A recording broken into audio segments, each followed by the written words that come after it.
নিজের রিসার্চের মেডিসিন দিয়ে বিহানকে কোমা থেকে ফিরিয়ে আনল কম্পাস। থানার লকআপের ভেতর থেকে কম্পাস বারবার পুলিশ অফিসারের কাছে অনুরোধ করতে থাকে। সে একবার হসপিটালে বিহানকে দেখতে যেতে চায়, কিন্তু পুলিশ অফিসার কোনোভাবেই তাতে রাজি হন না। ঠিক তখনই লয়ারের সঙ্গে থানায় এসে হাজির হন বিহানের মা, ঋতজ্জা চৌধুরী।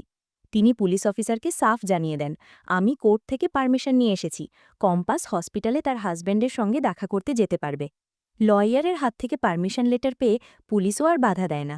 একজন মহিলা পুলিশ অফিসারের পাহারায় কম্পাসকে জেলখানা থেকে বের করে হসপিটালের উদ্দেশ্যে নিয়ে যাওয়া হয়। এরপর দেখা যায় এক আবেগ ঘন মুহূর্ত।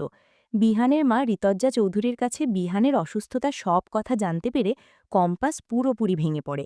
আর ঠিক তখনই তার মনে পড়ে যায় নিজের তৈরি করা সেই বিশেষ ফর্মুলার কথা। হসপিটালে যাওয়ার আগে কম্পাস সোজা চলে যায় চৌধুরী বাড়িতে। সেখান থেকে তার তৈরি করা ফর্মুলাটি নিয়ে সে দ্রুত পৌঁছে যায় হসপিটালে। সেখানে পৌঁছে কম্পাস নিজেই বিহানের শরীরে সেই ফর্মুলা পুশ করে দেয়। আর তখনই ঘটে এক অঘটন। হঠাৎ করে বিহানের হার্টবিট রেট অস্বাভাবিকভাবে বাড়তে শুরু করে, যা দেখে ডক্টররাও ভয় পেয়ে যান। কিন্তু এরপরই ঘটে আসল ম্যাজিক। মেডিসিন দেওয়ার কিছুক্ষণ পর বিহান কোমা থেকে ফিরে আসে। এই অসম্ভব দৃশ্য দেখে হসপিটালের ডক্টররাও অবাক হয়ে যান। এই ফুল এপিসোডটি পেতে লাইক দিয়ে সম্পূর্ণ ভিডিওটি দেখতে থাকুন। গল্পের শুরুতেই দেখা যাবে মাহি যখন বাড়ি থেকে যে পেনড্রাইভটা চুরি করেছিল, তখনই মাহির বোন সেটা দেখে সরিয়ে ফেলে। আর মাহির বোন কিছুতেই সেটা স্বীকার করে না যে সেই সরিয়েছে। এরপরে মাহির বোন ঋতজ্জাকে ফোন করে সব বিষয়টা জানালে ঋতজ্জা হলে যে তুই ওখানে থাক, আমি এক্ষুনি আসছি। এরপরে অন্যদিকে দেখা যায় যে কম্পাসকে ধরে নিয়ে যাওয়ার পরে কম্পাসের বাবা একেবারেই ভেঙে পড়ে। আর বারবার একই কথা বলে যে আমার কম্পাসের জীবনটা শেষ করে দেবে ওরা, যেমন আমাকেও কম্পাসের মতো করেই জেলে দিয়ে দিয়েছিল। মিথ্যে মামলায় আমাকে ফাঁসিয়ে এত বছর জেল খাটিয়েছে, সেরকম আমার মেয়ের জীবনটাও নষ্ট করে দেবে।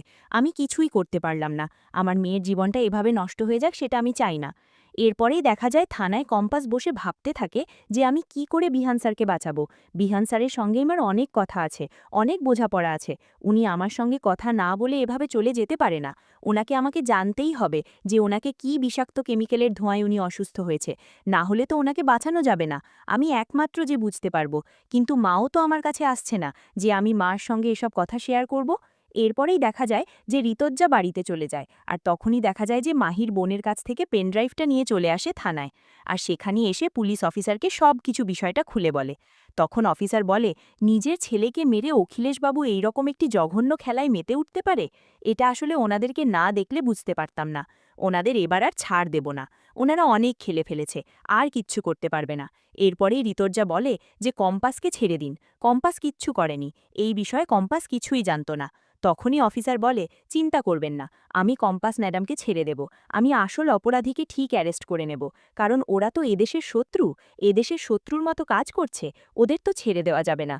এরপরেই অফিসার কম্পাসকে ছেড়ে দেয়। আর ঋতজ্জা কম্পাসকে নিয়ে হসপিটালে চলে আসলে অখিলেশ আর অভিজ্ঞান দত্ত কম্পাসকে দেখে চমকে যায় আর বলে, কম্পাস তুমি এখানে কি করছো? তখনই কিঞ্জল বলে, কম্পাস আমি তোমাকে বিহানের কাছে যেতে দেব না, একমাত্র তোমার কারণে বিহান আজকে এতটা কষ্ট পাচ্ছে, এজন্য আমি তোমাকে বিহানের কাছে যেতে দেব না। তুমি এখান থেকে চলে যাও কম্পাস। তখনই কম্পাস বলে, আমি কিচ্ছু করিনি কাকামণি, আমার কথা বিশ্বাস করুন, এতে আমার কোনো দোষ ছিল না। আমি কোনো বিষাক্ত কেমিক্যালের কাজ করছি না যে সেই বিষাক্ত কেমিক্যালের কারণে বিহান স্যার অসুস্থ হয়ে পড়বে, এসব কিছু চক্রান্ত। তখনই অখিলেশ বলে, কি বলতে চাচ্ছ তুমি? তুমি এখনও এই কথা বলতে চাচ্ছ? অখিলেশ স্যার, আপনি জানেন না আপনি কি করেছেন? আপনার জন্য আপনার ছেলে আজকে মৃত্যুর শয্যায়, আপনি তারপরেও চুপ করতে পারছেন না? তখনই অখিলেশ বলে, পাগল হয়ে গেছ? এখানে গল্প শোনাতে এসেছো? এখানে অভিনয় করছো?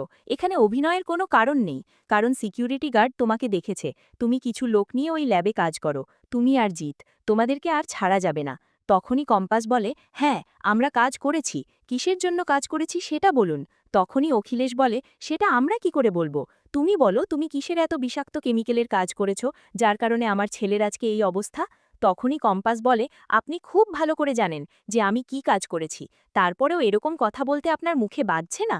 তখনই অভিজ্ঞান দত্ত বলে, এই যে কম্পাস, বাড়াবাড়ি করো না, আজকে তোমার কারণে আমাদের বিহানের এই অবস্থা, বিহান বাঁচবে কিনা তাও জানি না। যদি বিহানের ভালো মন্দ কিছু হয়ে যায় তাহলে কিন্তু তোমাকে ছাড়ব না। তুমি আমার নাতনির জীবনটা নষ্ট করার জন্য বিহানের এত বড় ক্ষতি করলে, তোমাকে ছাড়া যাবে না। তখনই সেখানে ঋতজ্জা বলে ওঠে, কে কাকে ছেড়ে দেবে সেটা তো একটু পরেই দেখা যাবে। কথাটা শুনেই অখিলেশ চমকে যায় আর বলে, কি বলতে চাচ্ছ ঋতজ্জা তুমি? তুমি এখনও এই মেয়েটার হয়ে কথা বলছো? এই মেয়েটার হয়ে কথা বলতে তোমার বাজছে না? তখনই দেখা যায় ঋতজ্জা বলে, না, আমার কিছুতেই বাজছে না। আজকে আমি সত্যিটা জানতে পেরে আমার সত্যি অতটা লজ্জা হচ্ছে যে তোমার মতো মানুষকে আমি এত বছর ধরে তার সঙ্গে সংসার করেছি, এটা ভেবে আমি খুব কষ্ট পাচ্ছি অখিলেশ। তখনই অখিলেশ বলে, এখন এ কথাগুলো আসছে কোথা থেকে? আমি এখন এসব বিষয় নিয়ে কথা বলতে চাই না। আমার ছেলেকে নিয়ে আমি এমনিতেই খুব টেনশনে আছি। তখনই সেখানে অফিসার চলে আসে আর বলে, এটা কি সত্যি অখিলেশবাবু যে আপনি আপনার সন্তানের জন্য খুব চিন্তিত আছেন? তখনই অখিলেশ বলে, আপনি এখানে অফিসার, আপনি কম্পাসকে অ্যারেস্ট করেননি? এখানে কম্পাস এসে আবার ঝামেলা পাকাচ্ছে, আমার ছেলেকে আবারও মারার চেষ্টা করবে। কারণ আমার ছেলে যদি বেঁচে ওঠে তাহলে কম্পাস ফেঁসে যাবে, এজন্য কম্পাস এখানে এসে এরকম ব্যবহার করছে। তখনই দেখা যায় অফিসার বলে যে আপনারা কি করেছেন সেটা আমার কাছে আছে, সেটা আমি দেখেছি। আপনারা যে এত জঘন্য এত নীচ কাজ করতে পারেন আপনাদের না দেখলে বুঝতে পারতাম না। আর অখিলেশবাবু, বিহান চৌধুরী না আপনার সন্তান? আপনি তাকেও ছেড়ে দিলেন? আপনার এই নোংরা খালায় তাকেও ব্যবহার করলেন? যদি আজকে ছেলেটার কিছু হয়ে যায় তখন কি করবেন? তখনই অখিলেশ বলে, কি বলতে চাচ্ছেন? তখনই দেখা যায় যে অফিসার বলে যে আমাদের কাছে প্রমাণ আছে যে কম্পাস আর তার বাবা অভিজিৎ ভৌমিককে আপনি কতটা বছর টর্চার করেছেন, আর ওনাদের সঙ্গে কি কি করেছেন, আর ওনারা যে কি কাজ ল্যাবে করছিল সেটাও আমি জানি। কিন্তু ওটা আপনারা নেয়ার জন্যই এমনটা করছেন, সেই প্রমাণও আমাদের কাছে আছে। কথাটা শুনে কিঞ্জল চমকে যায় আর বলে, কি বলছেন অফিসার এসব কথা?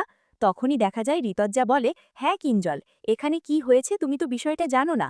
তোমার দাদা অভিজিৎ ভৌমিকের কাছ থেকে কি নেওয়ার জন্য অভিজিৎ ভৌমিকের সঙ্গে এরকমটা করেছিল। তখনই দেখা যায় যে কিঞ্জল বলে, কেন বৌদি, আমি তো জানি যে দাদা অভিজিৎ ভৌমিকের কাছ থেকে জমির ব্যাপারে একটু ঝামেলা হয়েছিল, সেটা তো অনেক বছর আগে, তাছাড়া তো অন্য কিছু না। তখনই ঋতজ্জা বলে, সেসব কিছুই না, কারণ কম্পাসের বাবা অভিজিৎ ভৌমিক একটা ফর্মুলা বানিয়েছিল, সেটা যদি আমাদের দেশে কাজ করা যেত তাহলে দেশের অনেক উপকার হতো। সেটা বিদেশে গেলে বিদেশ থেকে অনেক টাকা দেওয়ার কথা ছিল, ৫০০ কোটি টাকা দেওয়ার কথা ছিল তোমার দাদাকে, আর তোমার দাদা আর অভিজ্ঞান দত্ত এটা ভাগ করে নিতে চেয়েছিল, এজন্যই এই নোংরা খেলাটা খেলেছিল। কিন্তু সেটা আর তাদের সম্পন্ন হয়নি বলেই আজকে এই কাজটা তারা করল। এখন যেহেতু অভিজিৎ ভৌমিক পারেনি, তখনই এটা কম্পাস করছিল। কম্পাস এর আগে তোমাদের সবার সামনে বলেছিল না লাল ডায়েরিটার ব্যাপারে, সেই ডায়েরিতেই লেখা ছিল সেই ফর্মুলার সবকিছু। সেটা কম্পাসের মুখস্থ হয়ে যায়। তখনই তোমার দাদা আর এই অভিজ্ঞান দত্ত মিলে কম্পাসকে ব্ল্যাকমেল করতে থাকে যে যদি এই ফর্মুলাটা তারা বানিয়ে দেয় তাহলে কম্পাসের বাবাকে ছেড়ে দেবে। ও সেই কাজটাই ওই ল্যাবে করেছিল। আর যেখানে করেছিল সেখানে ওই ল্যাবটা ছিল না, সেখানে ছিল হলো আমি যেই রুমটায় লেস্ট নিতাম সেই রুমে সেই ল্যাবটা বানানো হয়েছিল। সেই ল্যাবটা এখন নষ্ট করে দেওয়া আছে। আর যে ল্যাবের কথা এখন এখানে উঠছে সেই ল্যাবে কোনো কাজই হতো না, সেটা অনেক আগেই বন্ধ হয়ে গেছিল। এটা আমি সবাইকে আজকেই জানাতে চেয়েছিলাম, মিডিয়ার সামনে এটারই আয়োজন করা হয়েছিল, কিন্তু সেটা আমাদেরকে করতে দেওয়া হয়নি। অন্যদিকে দেখা যায় ডক্টর জানায় বিহানের কন্ডিশন একেবারেই ভালো না। ডক্টর জানায় পেশেন্ট কোমায় চলে গেছে, জানি না কবে কখন কিভাবে জ্ঞান ফিরবে। ভেঙে পড়ে ঋতজ্জা। তবে ঋতজ্জা বুঝতে পারে সব চক্রান্তের পেছনে রয়েছে অখিলেশের হাত। অখিলেশ নাটক করে এখন কম্পাসকে ফাঁসাতে চাইছে। অন্যদিকে অভিজ্ঞান দত্ত অখিলেশ হাত মিলিয়ে কম্পাসকে ফাঁসিয়ে দেয়। কম্পাস জেলে যায়, আর জেলে বসেই কম্পাস বিহানের জন্য চোখের জল ফেলতে থাকে। মেঘমালা কম্পাসের সাথে দেখা করে এবং কম্পাসকে বলে যে সবার আগে এখন বিহানকে সুস্থ করতে হবে, কারণ বিহান মৃত্যুর সাথে পাঞ্জা লড়ছে, বিহান কোমায় চলে গেছে। কাঁদতে থাকে কম্পাস। অন্যদিকে কম্পাস জেলে একথা শোনার পর শ্রেষ্ঠা অর্থাৎ মোনালিসার মা কম্পাসের সাথে দেখা করার জন্য থানায় যায়। কম্পাস শ্রেষ্ঠাকে বলে, কাকিমা, তুমি বিহান স্যার কেমন আছে এই খবরটা একটু আমাকে দাও। শ্রেষ্ঠা কম্পাসের এই অবস্থা কিছুতেই সহ্য করতে পারে না এবং বুঝতে পারে কম্পাস চক্রান্তের শিকার, কিন্তু শ্রেষ্ঠার কিছুই করার থাকে না। শ্রেষ্ঠা ওখান থেকে বেরিয়ে পড়ে বিহানের কাছে যাওয়ার জন্য, বিহান কেমন আছে সেটা দেখার জন্য। তবে ওখানে জিত থাকে এবং জিত কম্পাসকে বলে, কম্পাস তুই ভেঙে পড়িস না, সব ঠিক হয়ে যাবে, সব ঠিক হয়ে যাবে, তবে আমাদেরকে কিছু করতে হবে। এই সব কিছুর পেছনে কিন্তু কারো না কারো হাত রয়েছে তা আমরা বুঝতে পারছি, কারণ ওই ল্যাবে এমন কোনো বিষাক্ত কেমিক্যাল ছিল না। কম্পাস জিতকে বলে, ওই বিষাক্ত কেমিক্যাল কি করে এলো ল্যাবে? আমি তো কিছুই বুঝতে পারছি না। আমার মনে হয় এটাও ওই অখিলেশ আর অভিজ্ঞানের চক্রান্ত, আর সেটা আমাদেরকে ধরতে হবে। কিন্তু কিভাবে, কিভাবে ধরবে কম্পাস?